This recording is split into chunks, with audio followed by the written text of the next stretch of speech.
ಕನ್ನಡ ಚಿತ್ರೋದ್ಯಮದ ಪಾಲಿನ ಆಪ್ತ ಮಿತ್ರ, ನಟ, ನಿರ್ಮಾಪಕ, ನಿರ್ದೇಶಕ ದ್ವಾರಕೀಶ್ ಏನಿಲ್ಲ. ಪತ್ನಿ ಕೊನೆಯುಸಿರು ಎಳೆದ ದಿನವೇ ದ್ವಾರಕೀಶ್ ನಿಧನ ಹೊಂದಿದ್ದಾರೆ.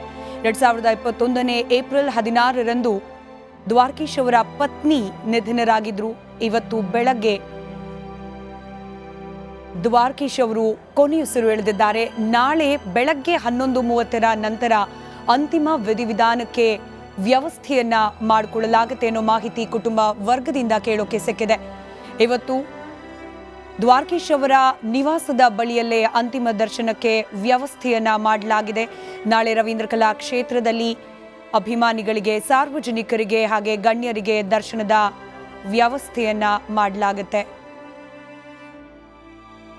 ಬಸವರಾಜ್ ಹೊರಟ್ಟಿ ಅವರು ದೂರವಾಣಿ ಸಂಪರ್ಕದಲ್ಲಿ. ಸರ್ ನಮಸ್ಕಾರ. ದ್ವಾರಕೀಶ್ ಅವರು ಕನ್ನಡ ಚಿತ್ರೋದ್ಯಮಕ್ಕೆ ಅವರ ಕೊಡುಗೆ ಒಂದರ್ಥದಲ್ಲಿ ಚಂದನವನ ಬೇರೆ ಮಜಲನ್ನ ತಲುಪಲಿಕ್ಕೆ ದ್ವಾರಕೀಶ್ ಅವರ ಕೊಡುಗೆ ಕೂಡ ಅಪಾರ. ಒಬ್ಬ ವ್ಯಕ್ತಿಯಾಗಿ, ಒಬ್ಬ ಚಿತ್ರೋದ್ಯಮಿಯಾಗಿ ದ್ವಾರಕೀಶ್ ಅವರನ್ನ ಯಾವ ರೀತಿ ಸ್ಮರಿಸ್ತೀರಿ ಈ ಸಂದರ್ಭದಲ್ಲಿ? ನಾವು ಮೊದಲ ಅವ್ರ ಸಿನಿಮಾ ಮೇಯರ್ ಮುತ್ತಣ್ಣ, ಅವತ್ತಿಂದ ನಾವು ಬಹಳಷ್ಟು ಸಿನಿಮಾ ನೋಡ್ತೀವಿ ಅವ್ರದ್ದು. ಮತ್ತು ಪರ್ಸನಲ್ ಒಂದ್ಸರಿ ಹುಬ್ಬಳ್ಳಿಗೆ ಅವ್ರನ್ನ ಗೆಸ್ಟ್ ಆಗಿ ಬಂದಿದ್ರು. ಅವರು ಬಳ್ಳೆಯನ್ನ ನಮಗೂ ಬಹಳ ನೋಡ್ತಿದೆ. ಇವತ್ತು ಅವ್ರ ನಿಧನದಿಂದ ಚಿತ್ರೋದ್ಯಮ ದೊಡ್ಡದಾದಂತ ಒಂದು ಅವ್ರ ಕೊಡುಗೆಯನ್ನು ಕೊಟ್ಟದನ್ನು ಕಳ್ಕೊಂಡಂಗಾಗಿದೆ. ಬಟ್ ಅವರು ಇವತ್ತಿನ ದಿನಮಾನಗಳಲ್ಲಿ ಅಂತವ್ರು ಸಿಗೋದು ಬಹಳ ಕಷ್ಟ. ಎಲ್ಲ ನಟ, ನಿರ್ದೇಶಕ ಎಲ್ಲ ಆಗಿದ್ರು.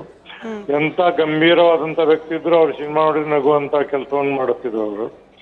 ಅವರ ಕೊಡುಗೆ ರಾಜ್ಯಕ್ಕೆ ಅಪಾರವಾಗಿದ್ದು, ಅಂತವ್ರನ್ನ ಕಳ್ಕೊಂಡು ರಾಜ್ಯ ಚಿತ್ರರಂಗದಲ್ಲಿ ಬಹಳ ಸೊರಗಿದೆ ಅಂತ ಹೇಳಿ ನಾನು ಭಾವಿಸಿದ್ದೀನಿ. ನಿಮ್ಮ ವೈಯಕ್ತಿಕ ಒಡನಾಟಗಳನ್ನ ಸ್ಮರಿಸಬಹುದಾ ಹೊರಟ್ಟಿ ಸರ್? ಮೇಡಮ್, ಅವ್ರು ಒಂದೇ ಒಂದ್ಸರಿ ನಾವು ವೈಯಕ್ತಿಕ ಅಂದ್ರೆ ಒಂದು ಕಾರ್ಯಕ್ರಮ ಕರೆದಿದ್ದೆ ಹುಬ್ಬಳ್ಳಿಗೆ, ಟೀಚರ್ಸ್ ಇರಾಗ 96ದಾಗ. ಅವಾಗ ಅವರು ಸುಮಾರು ಒಂದು 5-6 ಗಂಟೆ ನಮ್ ಕೂಡಿದ್ರು. ಅವಾಗ ಸಹಿತ ಹಾಸ್ಯ ಚಟಾಕಿ ಆರಿಸೋದೆಲ್ಲ ಕೇಳ್ತಿದ್ರು. ಆಮೇಲೆ ಸೀರಿಯಸ್ ರಾಜಕಾರಣ ಬಗ್ಗೆ, ಇದ್ರ ಬಗ್ಗೆ ಎಲ್ಲ ಕೇಳಿ ಬಹಳ ಅಂದ್ರೆ ಒಂದೇ ಒಂದ್ಸರಿ ಅವರು ನಾವು ಪರ್ಸನಲ್ ಆಗಿ ಕೂಡಿದ್ವಿ. ಬಟ್ ಬಹಳ ಸರಿ ಅಲ್ಲೇ ಭೇಟಿ ಆಗಿದ್ವಿ. ಬಟ್ ಒಂದು 6-7 ತಾಸು ಕಳೆದ ನಮ್ ಕಾರ್ಯಕ್ರಮ 96ರಾಗ ಟೀಚರ್ಸ್ ಒಂದು ಕಾನ್ಫರೆನ್ಸ್ ಇತ್ತು. ಚಿತ್ರರಂಗ ಮತ್ತು ಶಿಕ್ಷಕರ ಒಡನಾಟ ಅನ್ನುವಂತ ಒಂದು ಕಾರ್ಯಕ್ರಮ ಬಂದಿದ್ರು ಅವರು. ಹಾಗಾಗಿ ಕಳ್ಳ ಕೊಳ್ಳ ಅಂತ ಹೇಳಿ ಸಿನಿಮಾದ ಬಗ್ಗೆ ನಾವು ಬಹಳ ಸರಿ ಅವ್ರು ಕೂಡ ಮಾತಾಡ್ತಿದ್ವಿ. ದೂರವಾಣಿಯಲ್ಲಿ ಬಹಳ ಸರಿ ಮಾತಾಡ್ತಿದ್ವಿ. ಇತ್ಲಾಗಿ ಒಂದು 2 ವರ್ಷದಿಂದ ಅವ್ರನ್ನ ಸಭಾಪತಿ ಆದಾಗ ನಾವು ಮೊದಲನೇ ಸರಿ 19ನೇ ಇಸ್ವಿಯಲ್ಲಿ ಅವ್ರು ನನಗೆ ಫೋನ್ ಮಾಡಿ, ನಾವು ಬಹಳ ಖುಷಿ ಪಟ್ಟಿವಿ ನೀವು ಸಭಾಪತಿ ಆದಕ್ಕೆ, ನಿಮ್ಮಂತ ಒಬ್ಬರು ರಾಜಕಾರಣಿ ಇಂಥ ಹುದ್ದೆಗೆ ಹೋಗೋದು ನಮಗೆಲ್ಲ ಬಹಳಷ್ಟು ಸಂತೋಷ ಆಗಿದೆ ಅಂತ ಮಾತಾಡಿದ್ರು. 2 ವರ್ಷದಿಂದ ಅವ್ರ ಸಂಪರ್ಕ ಇರ್ಲಿಲ್ರಿ ಮೇಡಮ್, ನನಗಿದ್ದು ಹೇಳ್ತೀನಿ. ಬಟ್ ಒಟ್ಟಾರೆ ಹೇಳುದಂದ್ರೆ ಅಂತ ಒಬ್ಬ ಕಲಾವಿದನ್ನು ಕಳ್ಕೊಂಡದ್ದು ನಮ್ಮ ರಾಜ್ಯಕ್ಕೆ ತುಂಬಿವಾರದ ಹಾನಿಯಾಗಿದೆ. ಅವರ ಆತ್ಮಕ್ಕೆ ಶಾಂತಿಯನ್ನು ಕೋರ್ತೀನಿ. ರೈಟ್ ಸರ್, ಧನ್ಯವಾದ. ರಿಪಬ್ಲಿಕ್ ಕನ್ನಡದ ಜೊತೆ ಮಾತನಾಡಿದ್ದಕ್ಕೆ. ಇದು ಬಸವರಾಜ್ ಹೊರಟ್ಟಿ ಅವರ ಮಾತುಗಳು. ಭೇಟಿಯಾಗಿದ್ದು ಒಂದೇ ಒಂದು ಬಾರಿ ಆದರೂ ಕೂಡ ಅನೇಕ ಕಾರ್ಯಕ್ರಮಗಳಲ್ಲಿ ನಾನು ಅವರನ್ನ ನೋಡಿದ್ದೆ, ಅವರ ಚಿತ್ರಗಳನ್ನ ಗಮನಿಸಿದ್ದೆ, ದೂರವಾಣಿ ಮೂಲಕ ಅನೇಕ ಬಾರಿ ಮಾತನಾಡಿದ್ದೆ. ಕನ್ನಡ ಚಿತ್ರೋದ್ಯಮಕ್ಕೆ ದ್ವಾರಕೀಶ್ ಅವರ ಕೊಡುಗೆ ಅಪಾರ.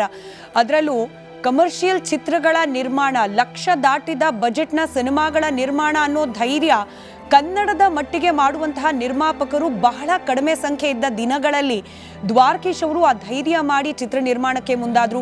ಲಕ್ಷ ರೂಪಾಯಿ ದಾಟಿದ ಬಜೆಟ್ನ ಚಿತ್ರಗಳನ್ನ ನಿರ್ಮಾಣ ಮಾಡುವ ಮೂಲಕ ಕನ್ನಡ ಚಿತ್ರೋದ್ಯಮವೂ ಕೂಡ ಸಂಪತ್ಭರಿತ, ಅಂದ್ರೆ ಹಣಕಾಸಿನ ವಿಚಾರದಲ್ಲಿ ಸಂಪತ್ಭರಿತವಾದ ಚಿತ್ರಗಳನ್ನ ನಿರ್ಮಾಣ ಮಾಡುವಷ್ಟು ಸಾಮರ್ಥ್ಯವನ್ನ ಹೊಂದಿದೆ ಅನ್ನೋದನ್ನ ತೋರಿಸಿಕೊಟ್ಟವರು ದ್ವಾರಕೀಶ್ ಅವರು.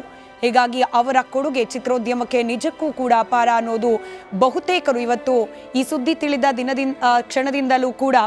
ಇನ್ನು ರಿಪಬ್ಲಿಕ್ ಕನ್ನಡದ ಜೊತೆಯಲ್ಲಿ ಅನೇಕರು ಚಿತ್ರೋದ್ಯಮಕ್ಕೆ ಸಂಬಂಧಪಟ್ಟವರು ಹಾಗೆ ಬೇರೆ ಬೇರೆ ಕ್ಷೇತ್ರಗಳಲ್ಲಿ ತೊಡಗಿರುವವರು ದ್ವಾರಕೀಶ್ ಅವರ ಜೊತೆಯಲ್ಲಿ ತಮ್ಮದೇ ಆದ ರೀತಿಯ ಸಂಬಂಧವನ್ನ ಹೊಂದಿದವರು ಮಾತನಾಡುವಾಗ ಹೇಳ್ತಿದ್ದಿದೆ. ಕಾಫಿ ಕುಡಿದು ಸುಸ್ತಾಗಿದೆ. ನಾವು ಕಾಫಿ 7 ಗಂಟೆಗೆ 6:30 6:45 ಹೋಗಿ ಕಾಫಿ ಕೊಡೋದ್ರು. ಕಾಫಿ ಕುಡಿದು ಸುಸ್ತಾಗಿದೆ, ನಾವು 2 ಅವರ್ಸ್ ಮಲ್ಕೊತೀನಿ. 10 ಗಂಟೆಗೆ ಎಬ್ಸೋದು. ನಾನು 9:45 ಹೋದೆ ಎಬ್ಸೋಕ್ಕೆ. ಎದರಲಿಲ್ಲ, ಇಮಿಡಿಯೇಟಾಗಿ ಪಲ್ಸ್ ಸಿಗಲಿಲ್ಲ. ಸೊ ಇಮಿಡಿಯೇಟಾಗಿ ಚೆಸ್ಟ್ ಕಂಪ್ರೆಷನ್ ಟ್ರೈ ಮಾಡಿದ್ವಿ, ಆಗಲಿಲ್ಲ. ಇಮಿಡಿಯೇಟ್ ಡಾಕ್ಟರ್ ಬರೋಕ್ಕೆ ಹೇಳಿದೆ. ಡಾಕ್ಟರ್ ಬಂದರು. ಅವರು CPR ಕೊಟ್ಟು ರಿವೈವ್ ಮಾಡೋ ಟ್ರೈ ಮಾಡಿ ಪಲ್ಸ್ ಸಿಗಲಿಲ್ಲ. ಸೇಮ್ ಅದೇ ಡೇಟಲ್ಲಿ ಅಮ್ಮ ಸೇಮ್ ತಿಥಿ ಪ್ರಕಾರ 4 ದಿನ ಮುಂಚೆ ಅವರು ಚೌತಿ, ಇವರು ಅಷ್ಟಮಿ. ದ್ವಾರಕೀಶ್ ಅವರ ಮಗನ ಮಾತುಗಳು ಇದು ನೋಡಿ. ತಾಯಿ ನಿಧನ ಹೊಂದದ್ದು ಇದೇ ದಿನ ಏಪ್ರಿಲ್ 16, 2021ನೇ ಇಸ್ವಿಯಲ್ಲಿ ತಾಯಿಯವರು ನಿಧನ ಹೊಂದಿದ್ರು. ಅದೇ ದಿನ ದ್ವಾರಕೀಶ್ ಅವರು ಕೂಡ ನಿಧನ ಹೊಂದಿದ್ದಾರೆ ಅನ್ನೋದನ್ನ ತಿಳಿಸ್ತಾ ಇದ್ರು. ಹಾಗೆ ಕುಟುಂಬ ಮೂಲಗಳಿಂದ ಲಭ್ಯವಾಗಿರುವ ಮಾಹಿತಿಯ ಪ್ರಕಾರ ನಾಳೆ ಬೆಳಗ್ಗೆ 11:30 ನಂತರದಲ್ಲಿ ವಿಧಿವಿಧಾನಗಳನ್ನು ನೆರವೇರಿಸಲಾಗುತ್ತೆ.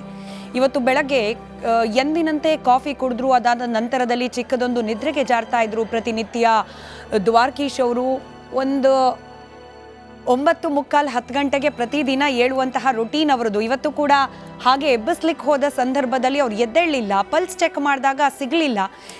ಹೀಗಾಗಿ ತಕ್ಷಣಕ್ಕೆ ಅವರನ್ನು ಆಸ್ಪತ್ರೆಗೆ ಕರೆದುಕೊಂಡು ಹೋಗೋ ಪ್ರಯತ್ನ ಮಾಡಿದ್ವಿ. ಆದರೆ ಅವರನ್ನು ಉಳಿಸ್ಕೊಳ್ಳಿಕ್ಕೆ ಸಾಧ್ಯವಾಗಲಿಲ್ಲ ಅನ್ನೋದು ದ್ವಾರಕೀಶ್ ಅವರ ಪುತ್ರನ ಮಾತು. ಅವರ ನಿವಾಸದ ಬಳಿಯಿಂದ ದೃಶ್ಯವನ್ನು ಗಮನಿಸ್ತಾ ಇದ್ದೀರಿ. ಅನೇಕ ಕನ್ನಡ ಚಿತ್ರೋದ್ಯಮದ ಗಣ್ಯರು ಈಗ ಆಲ್ರೆಡಿ ದ್ವಾರಕೀಶ್ ಅವರ ನಿವಾಸಕ್ಕೆ ಆಗಮಿಸ್ತಿದ್ದಾರೆ. ಅವರ ಅಂತಿಮ ದರ್ಶನವನ್ನು ಪಡೆದುಕೊಳ್ತಾ ಇದ್ದಾರೆ. ನಾಳೆ ಬೆಳಗ್ಗೆವರೆಗೂ ಕೂಡ ದ್ವಾರಕೀಶ್ ಅವರ ಪಾರ್ಥಿವ ಶರೀರದ ದರ್ಶನಕ್ಕೆ, ಅಂತಿಮ ದರ್ಶನಕ್ಕೆ ವ್ಯವಸ್ಥೆಯನ್ನ ಮಾಡಿಕೊಳ್ಳಲಾಗಿದೆ. ನಾಳೆ ಬೆಳಗ್ಗೆ 11:30 ನಂತರ ಕುಟುಂಬ ಮೂಲಗಳಿಂದ ಲಭ್ಯವಾಗಿರುವ ಮಾಹಿತಿ, ಅಂತಿಮ ವಿಧಿವಿಧಾನಗಳನ್ನು ನೆರವೇರಿಸಲಾಗುತ್ತೆ.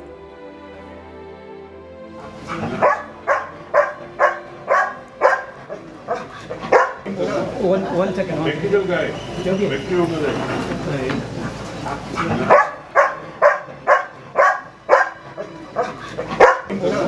One second. Technical guy.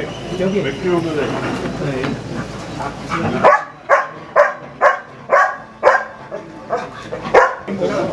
One second. Technical guy. Technical guy. Dwarakish ಅವರ ನಿವಾಸದ ದೃಶ್ಯವನ್ನು ಗಮನಿಸ್ತಿದ್ದೀರಿ. ಅವರ ಮುದ್ದಿನ ಶ್ವಾನ ದ್ವಾರಕೀಶ್ ಅವರ ಅಗಲಿಕೆಯ ದುಃಖ ಇಡೀ ಕುಟುಂಬವನ್ನ ಯಾವ ರೀತಿಯಾಗಿ ಕಲ್ಕಿದೆ ಅನ್ನೋದಕ್ಕೆ ಈ ದೃಶ್ಯ ಕೂಡ ಸಾಕ್ಷಿ ಆಗ್ತಾ ಇರೋದು. ನಾವು ಅನೇಕ ಬಾರಿ ಗಮನಿಸಿದ್ವಿ. ಇತ್ತೀಚೆಗಷ್ಟೇ ಲೀಲಾವತಿ, ಹಿರಿಯ ನಟಿ ಲೀಲಾವತಿ ಅವರು ನಿಧನ ಹೊಂದಿದಾಗಲೂ ಕೂಡ ಅವರ ಮನೆಯಲ್ಲಿದ್ದ ಮುದ್ದಿನ ಶ್ವಾನ ಕಣ್ಣೀರನ್ನ ಹಾಕ್ತಾ ಇದ್ದ ದೃಶ್ಯವನ್ನ ಈ ಸಂದರ್ಭದಲ್ಲಿ ನಾವು ಸ್ಮರಿಸಬಹುದು. ಅದನ್ನ ಸಂತೈಸುವ ಪ್ರಯತ್ನವನ್ನ ದ್ವಾರಕೀಶ್ ಅವರ ಪುತ್ರ ಮಾಡ್ತಿದ್ದಾರೆ. ದೃಶ್ಯದಲ್ಲಿ ನೀವು ಅದನ್ನ ಗಮನಿಸ್ತಾ ಇದ್ರಿ. ಒಂದು ರೀತಿಯ ಆತಂಕ ಮೂಕ ಪ್ರಾಣಿಗಳಿಗೂ ಕೂಡ ಮನುಷ್ಯರ ಜೊತೆಯಲ್ಲೇ ಅದರ ಒಡನಾಟ ಇರೋದ್ರಿಂದ ಮನೆಯಲ್ಲಿ ಏನಾದರೂ ಸ್ವಲ್ಪ ಹೆಚ್ಚು ಕಮ್ಮಿ ಆದರೂ ಕೂಡ ಆ ಭಾವನೆಗಳು ಆ ಮೂಕ ಪ್ರಾಣಿಗಳಿಗೂ ಕೂಡ ಅರ್ಥವಾಗುತ್ತೆ. ಮನೇಲಿ ಏನೋ ಆಗಿದೆ ಅನ್ನೋ ಆತಂಕ ಅದಕ್ಕೂ ಕೂಡ ಅದನ್ನು ನಾವು ದೃಶ್ಯದಲ್ಲಿ ಗಮನಿಸ್ತಿದ್ದೀವಿ. ಮತ್ತೊಂದು ಕಡೆಯಲ್ಲಿ ದ್ವಾರಕೀಶ್ ಅವರ ಅಂತಿಮ ದರ್ಶನವನ್ನು ಪಡ್ಕೊಳ್ತಿದ್ದಾರೆ ಕನ್ನಡ ಚಿತ್ರೋದ್ಯಮದ ಅನೇಕ ಗಣ್ಯರು. ಇದರ ಜೊತೆಗೆ ಬೇರೆ ಬೇರೆ ರಾಜಕೀಯ ರಂಗದ ಗಣ್ಯರು ಕೂಡ ದ್ವಾರಕೀಶ್ ಅವರ ಮನೆಗೆ ಆಗಮಿಸಿ ಕುಟುಂಬಕ್ಕೆ ಸಾಂತ್ವನ ಹೇಳುವ ಪ್ರಯತ್ನವನ್ನ ಮಾಡ್ತಿರುವ ದೃಶ್ಯ ಗಮನಿಸ್ತಾ ಇದ್ದೀರಿ. ನಾನಾಗಲೇ ಹೇಳ್ತಾ ಇದ್ದ ಹಾಗೆ ಹೈ ಬಜೆಟ್ ಸಿನಿಮಾ ಅನ್ನೋ ಪರಿಕಲ್ಪನೆ ಕನ್ನಡ ಚಿತ್ರೋದ್ಯಮಕ್ಕೆ ಕಷ್ಟ ಅನ್ನೋ ಪರಿಸ್ಥಿತಿ ಇದ್ದ ಸಂದರ್ಭ